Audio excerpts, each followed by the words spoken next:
Imagine walking into a room filled with lush greenery, suspended from stunning handmade macrame plant hangers, and the best part, you can create them yourself in just a few simple steps. Macrame, which literally means hand-tied in Arabic, has been around for centuries, but its resurgence in popularity has made it a staple in home decor. If you're new to macrame, don't worry, it's easier than you think. And with a few basic tools and materials, you can create beautiful plant hangers that add a touch of bohemian flair to any space. So, let's get started. In this video, we'll walk you through a step-by-step guide on how to make a stunning macrame plant hanger, using a simple and adaptable technique that you can customize to your taste. To begin, you'll need a few basic materials, which are easily accessible at most craft stores or online.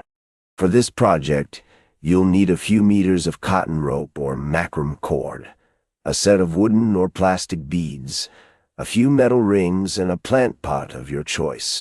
You'll also need a few basic tools, such as a measuring tape, a pencil, and a pair of scissors. Now, let's talk about the cord, the star of the show when it comes to macrame.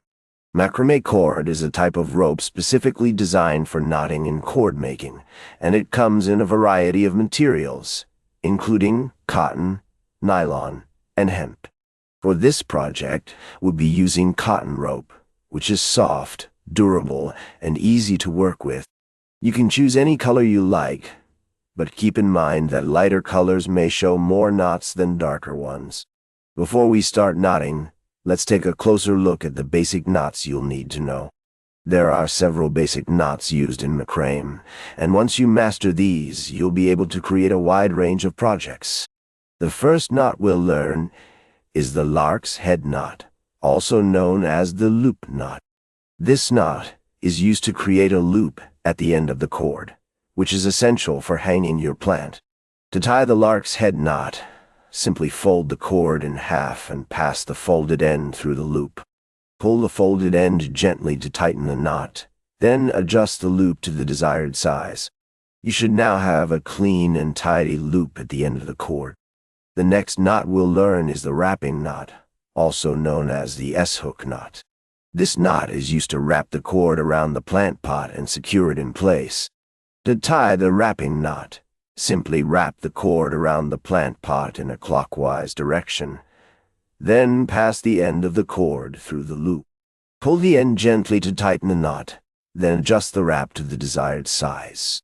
Now that we've covered the basic knots, let's move on to the actual project. To start, measure out the length of cord you'll need for your project, taking into account the size of your plant and the space where it will hang. For this project, we'll be using a 3-meter piece of cord, which will give you plenty of room to work with. Cut the cord to the desired length, leaving a small tail at the end. This tail will be used to tie the final knot. Fold the cord in half and pass the folded end through the loop to create the lark's head knot. Adjust the loop to the desired size, then tie the wrapping knot around the plant pot to secure it in place. Next, we'll create the hanger itself. To do this, we'll use a series of knots to create a sturdy and adjustable hanger. Start by measuring out a section of cord, about 20 cm long.